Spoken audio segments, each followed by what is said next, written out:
Jumpa dengan saya lagi, Sri Handayani SPD, calon guru penggerak angkatan 9 dari SD Negeri 1 Kibangan, Kecamatan Hanyutono, Kabupaten Boyolali. Kali ini saya tidak sendiri, saya ditemani oleh rekan kerja saya, beliau Bapak Awang Julius Supadi MPD. Selamat pagi Pak Awang. Iya, selamat pagi Bu. Oke, sehat? Alhamdulillah. Alhamdulillah. Baik, Pak Awang, nanti kita akan melaksanakan kegiatan observasi kelas ya Pak Awang. Iya. Baik.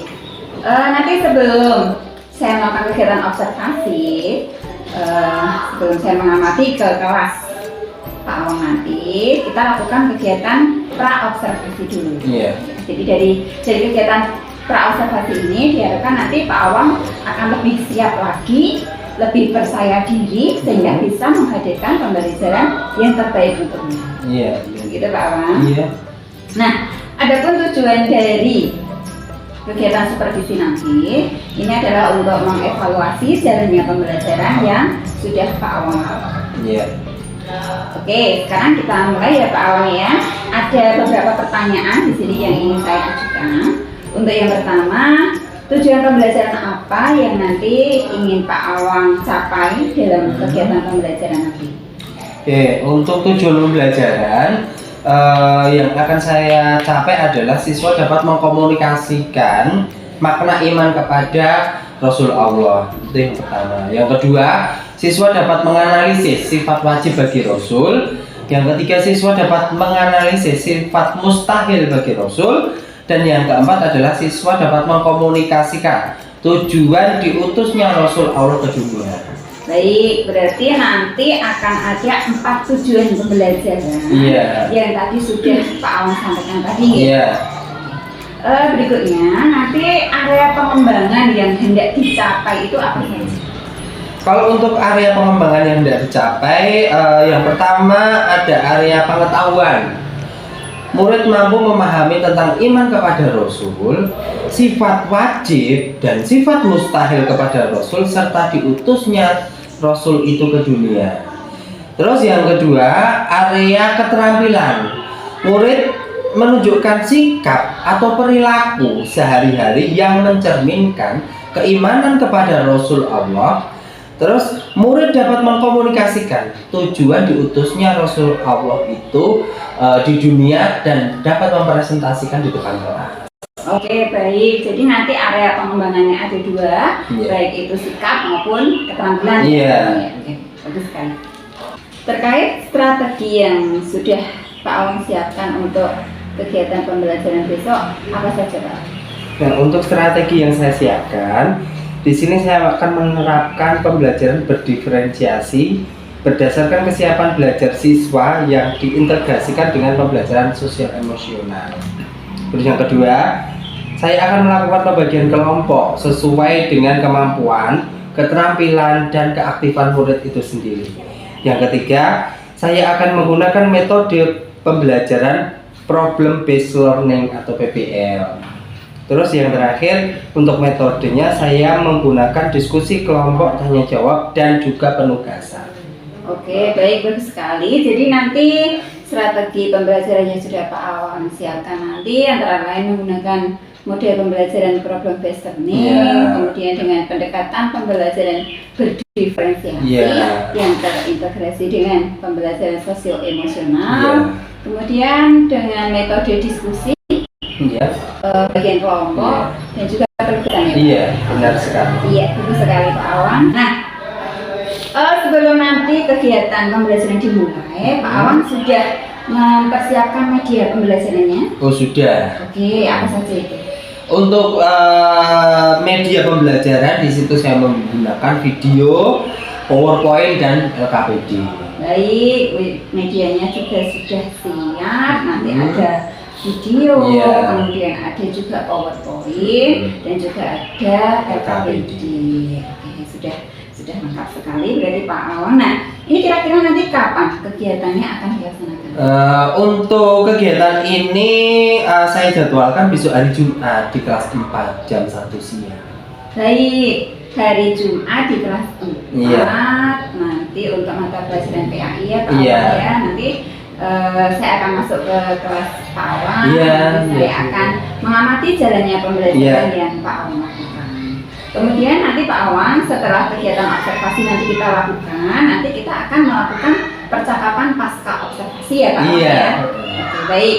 Terima kasih Pak Awan. Semoga nanti kegiatan pembelajarannya berjalan dengan lancar. Amin. Kemudian murid-murid juga senang Amin. dan bisa menghadirkan pembelajaran yang berpusat pada murid dan tentunya pembelajaran yang bermanfaat. Amin. Ayo, disiapkan dulu. Ketuanya siapa?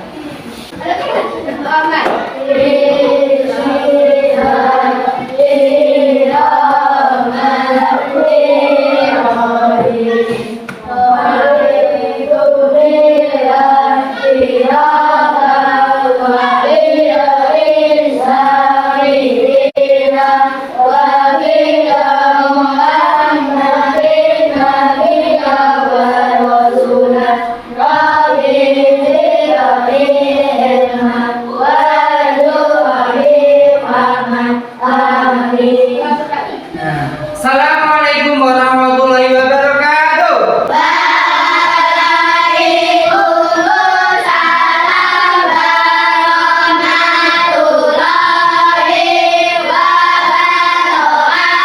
Tepuk anak soleh.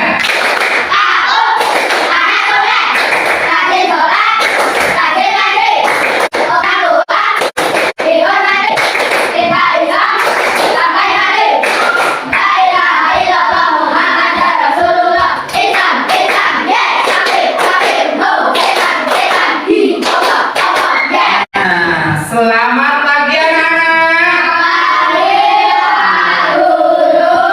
Ada yang tidak masuk? Masuk semua?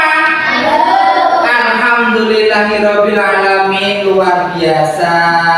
Nah, kemarin kita telah belajar tentang apa? Kemarin kita belajar tentang apa? Surat Atin. Saat ini kita akan belajar tentang iman kepada Rasul. Anak yang soleh dan solehah itu adalah kita harus mengimani yang pertama rukun iman kepada Allah, yang kedua dan seterusnya. Kita belajar iman kepada Rasul. Nah, sekarang ada berapa nabi dan rasul yang wajib kita ketahui? Ada 25. Siapa yang hafal? Yuk.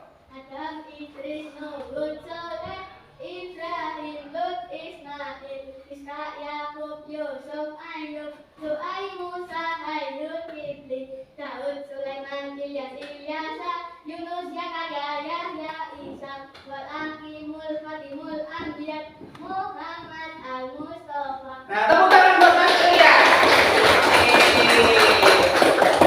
Semua hafal tidak? Apa hanya Mas Ilya saja yang hafal? Semua hafal tidak?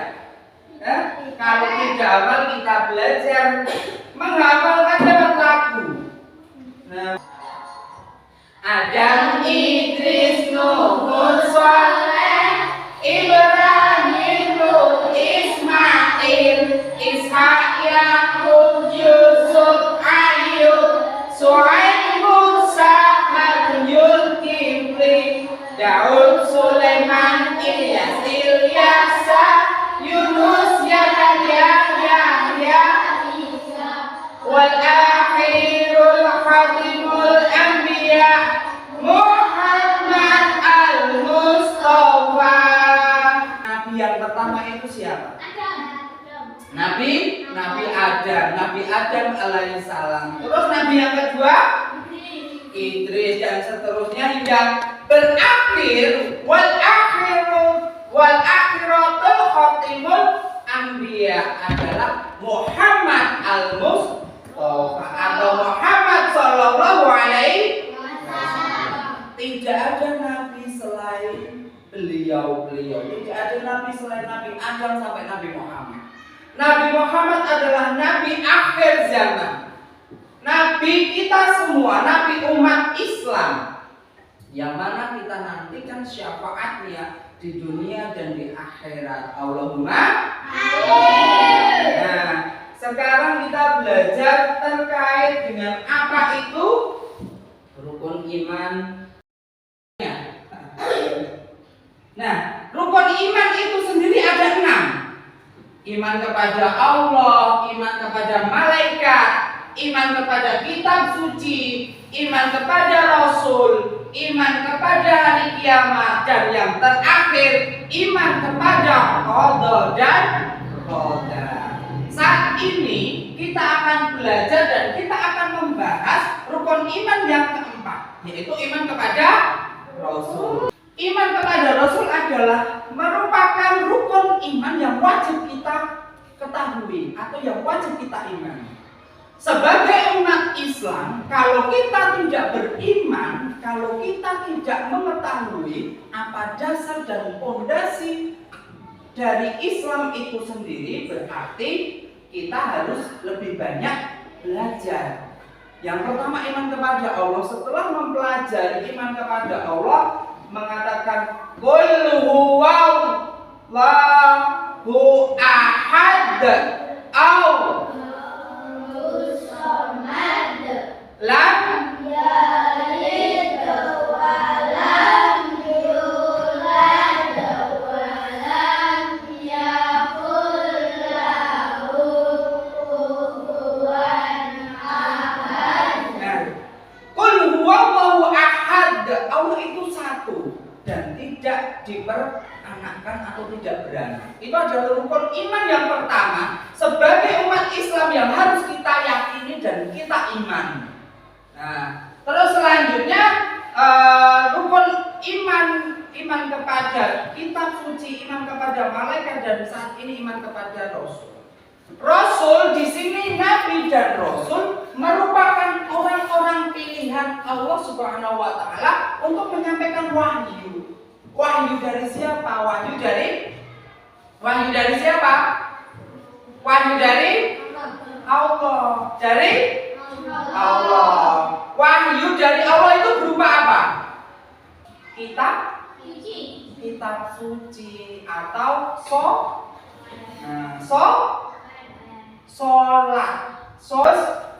Siapa yang menjalankan sholat subuh? Alhamdulillahirabbil alamin. Nabi dan Rasul di sini adalah orang-orang pilihan. Al-akhiratul khatimul anbiya Muhammad al-Mustafa. Perbedaan Nabi dan Rasul. Sama-sama Nabi dan Rasul sama-sama laki. Nabi dan Rasul menerima wahyu. Nah, sama-sama menerima wahyu, sama-sama menerima ajaran dari Allah Subhanahu wa taala. Terus yang ketiga, tidak menerima mukjizat. Nabi tidak menerima mukjizat dan Rasul menerima mukjizat. Rasul menerima mukjizat. Hanya Rasul yang menerima mukjizat atau menerima wahyu. Nah, di sini dikhususkan kalau Nabi itu untuk diri sendiri dan Rasul itu untuk umatnya, Bedanya di situ. Bedanya tidak menerima mukjizat dan menerima mukjizat untuk diri sendiri dan untuk umatnya. Umatnya itu kita semua. Kita semua berada di umatnya Nabi siapa? Nabi Muhammad Shallallahu Alaihi Wasallam. Di sini kisah Nabi yang menerima mukjizat itu adalah yang pertama Nabi Nuh. Nabi Nuh itu mukjizatnya disuruh membuat kapal yang besar. Kapal yang besar ini berisi umatnya.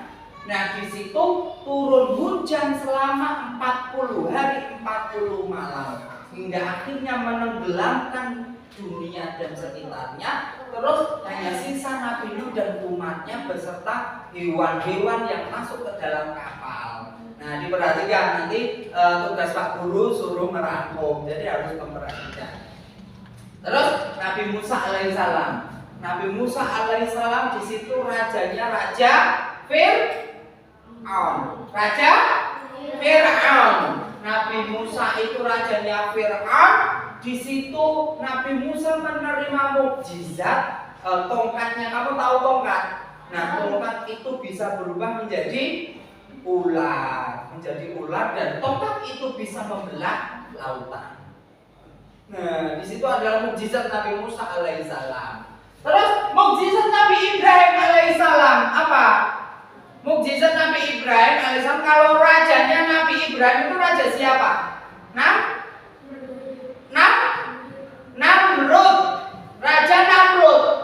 Raja Namrud di sini memerintahkan umatnya atau memerintahkan penduduknya itu untuk menyembah apa?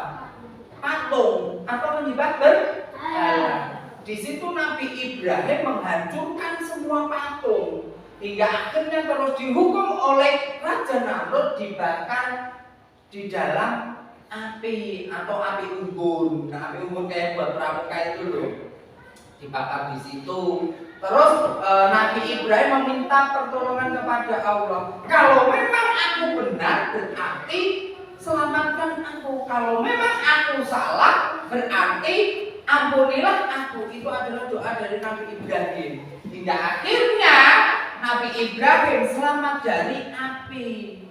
Terus yang keempat adalah Nabi Isa alaihissalam. Nabi Isa alaihissalam mukjizatnya ada beberapa.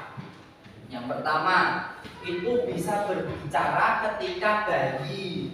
Terus yang kedua, mukjizatnya Nabi Isa itu bisa menyembuhkan orang sakit.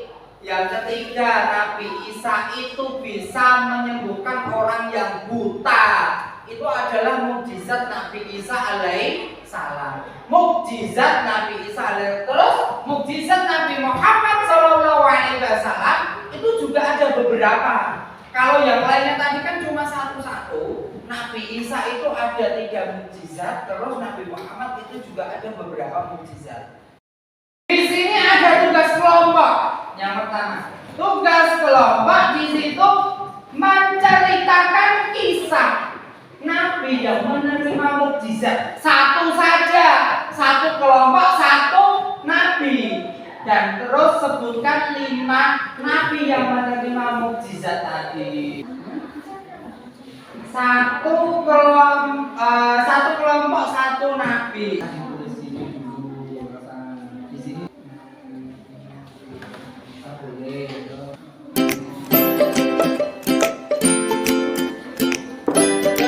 Dipresentasikan ke depan.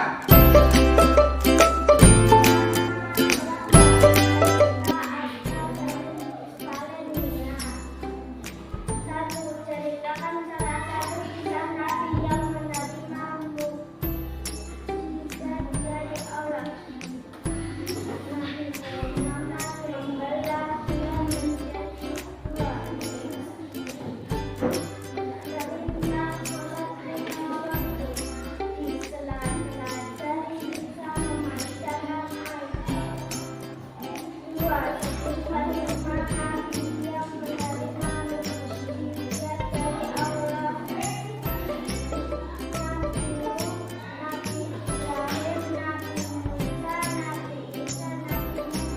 Nah, tepuk tangan.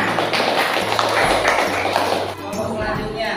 Nabi Musa mampu membelah lautan dengan tongkatnya, dan tongkatnya bisa berubah menjadi bulan. 2. Sebutkan 5 nabi yang menerima mukjizat dari Allah. Nabi Nuh, Nabi Musa, Nabi Ibrahim, Nabi Isa, Nabi Muhammad SAW. Tepuk tangan. Bisa mukjizatnya bisa menyembuhkan orang sakit dan dapat berbicara saat masih bayi. Dia berikan 5 nabi yang menerima mukjizat dari Allah SWT. 1. Nabi Musa, 2. Nabi Muhammad SAW, 5 Nabi Isa, 4 Nabi Ibrahim, 5 Nabi Nuh. Tepuk tangan. Muhammad SAW bisa membelah bulan menjadi 2.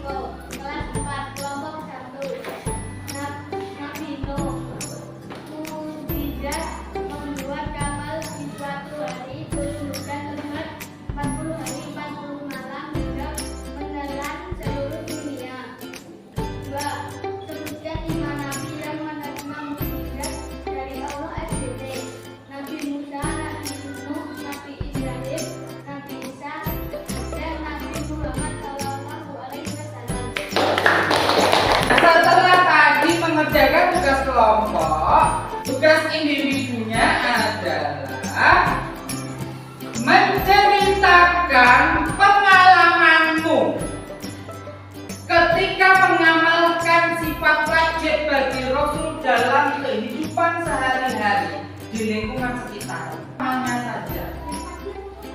Ya, yang tadi nggak apa-apa, boleh. Nama nabi yang lainnya juga boleh. Lebih dari 5 boleh tidak, Pak? Boleh.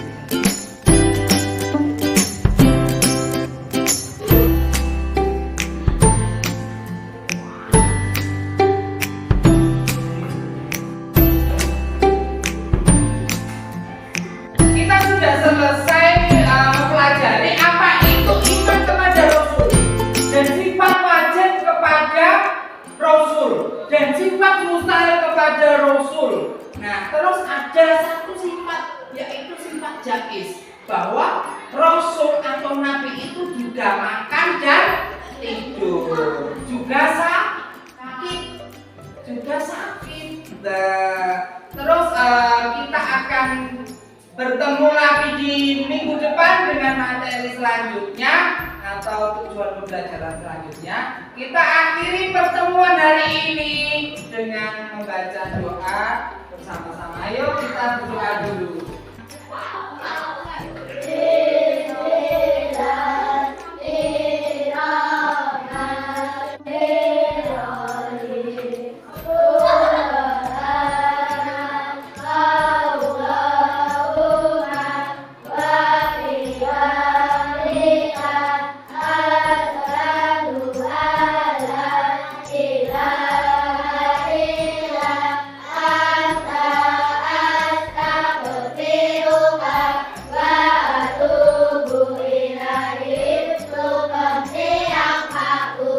Assalamualaikum warahmatullahi wabarakatuh.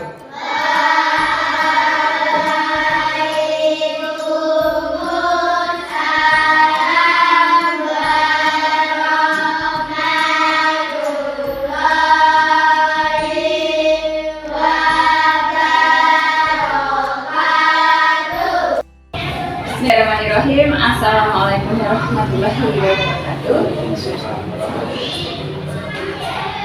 Jumpa lagi dengan saya Sri Handayani SPD. Saya ditemani oleh rekan guru saya, beliau Bapak Awang Yulia Supadi MPD, selaku guru pendidikan agama Islam di Bekasi. Kemudian ada juga Bapak Wawan Dwi Cahyono MPD, pengajar praktek dari pendidikan TDP Angkatan 9 Kabupaten Boyolali. Selamat pagi Pak Wawan dan Pak Awang. Iya, selamat pagi. Bagaimana kabarnya hari ini? Sehat? Alhamdulillah. Alhamdulillah. Baik, Pak Awang. Kali ini kita akan melaksanakan percakapan pasca observasi. Iya. Jadi kemarin saya sudah melakukan observasi di kelas yang Pak Awang ajar. Iya. Kemudian kali ini kita akan melakukan percakapan bersama-sama yang tujuannya untuk mengevaluasi sejauh mana proses pembelajaran yang sudah dilakukan Pak Awang ini. Iya, Bu. Baik. Ada beberapa pertanyaan nanti yang akan saya tanyakan ya Pak Iya, Awang ya. iya. Oke. Untuk yang pertama, bagaimana nih perasaan Pak Awang sekarang setelah kemarin melakukan kegiatan pembelajaran dalam observasi tadi?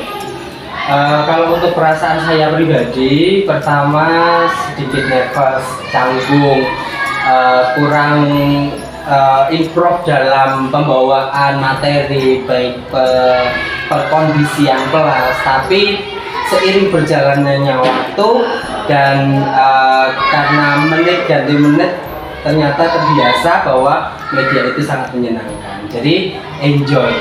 Baik, berarti Pak Awang yang tadinya nervous, Iya, kemudian nervous. lama-kelamaan sudah Ya gugup menikmati biasa ya? seperti itu Oke, kan. jadi semuanya sudah berjalan dengan lancar ya Pak? Iya, alhamdulillah. Oke, alhamdulillah. Nah, sekarang mungkin Pak Awang bisa ceritakan kembali dari kegiatan pembelajaran kemarin, area pembahasan apa yang sudah Pak Awang lakukan, kemudian langkah-langkah atau tahapan pembelajaran apa yang sudah dilaksanakan pada kegiatan pembelajaran yang kemarin. Nah, Kalau untuk area pengembangan yang saya lakukan itu ada dari segi pengetahuan. Siswa dapat mengetahui sifat wajib bagi Rasul, sifat mustahil bagi Rasul. Siswa juga dapat mengetahui rukun iman kepada Rasul dan juga sifat dapat mengetahui bahwa diutusnya Rasul Allah ke dunia. Terus untuk area keterampilan, siswa dapat menunjukkan sikap atau perilaku sehari-hari yang mencerminkan keimanan kepada Rasul itu sendiri. Terus siswa juga dapat mengkomunikasikan tujuan diutusnya Rasul ke dunia dan dapat mempresentasikan di depan kelas. Berarti kemarin area pengembangannya ada dua, baik itu pengetahuan, di mana nanti murid-murid diharapkan bisa memahami, menganalisis tentang rukun iman, yaitu iman kepada Rasulullah. Kemudian mereka juga memahami tentang sifat-sifat wajib dan sifat mustahil dari Rasul. Kemudian di pengetahuan dan juga keterampilannya nanti diharapkan murid itu bisa melaksanakannya, menerapkannya dalam kehidupan sehari-hari. Serta tadi Pak Awan sampaikan juga ada murid mampu mengkomunikasikan dengan kelas gitu ya Pak ya? Iya, mempresentasikan itu. Oke, baik, bagus sekali. Kalau ini Pak, kalau langkah-langkah atau tahapan yang sudah awal lakukan itu kemarin apa saja? Kalau untuk langkah-langkah yang saya lakukan, saya membuat perangkat pembelajaran dan juga media pembelajaran. Jadi kayak media PowerPoint, video, saya mencari video pembelajaran terkait dengan materi yang saya bawakan. Terus strategi yang saya siapkan itu adalah menerapkan pembelajaran yang berdiferensiasi berdasarkan kesiapan belajar siswa yang diintegrasikan dengan pembelajaran sosial emosional. Terus selanjutnya melakukan pembagian kelompok sesuai dengan kemampuan, keterampilan dan keaktifan siswa itu sendiri. Terus menggunakan model pembelajaran problem based learning, dan untuk metode saya menggunakan diskusi kelompok, tanya jawab dan juga penugasan untuk siswa itu sendiri. Oke, bagus sekali. Jadi Pak Awan sudah melakukan tahapan-tahapannya dengan lengkap, mulai dari pembuatan modul ajar, kemudian juga mendesain media pembelajarannya, kemudian dalam pelaksanaannya juga sudah menerapkan model pembelajaran problem listening dengan pendekatan berdiferensiasi, terintegrasi dengan pembelajaran sosial emosional. Pak Awan juga sudah menerapkan metode diskusi kelompok ya? Oke, jadi dari yang tadi Pak Awan lakukan, dari area pengembangannya sudah disampaikan tadi, apakah sudah berhasil dilakukan di kelas Bapak Pembimbing? Alhamdulillah, setelah yang saya sampaikan atau setelah yang saya lakukan itu berhasil, tapi masih ada sedikit kekurangan. Ada beberapa siswa yang bisa dibilang karena berdiferensiasi tadi, jadi ada yang aktif maupun kurang aktif seperti itu. Jadi dalam pemahaman materinya. Baik, jadi dalam pembelajaran itu masih ada beberapa siswa yang kurang aktif. Kira-kira apa yang menyebabkan siswa-siswa di kelas Bapak ini selama pembelajaran itu masih ada yang kurang aktif?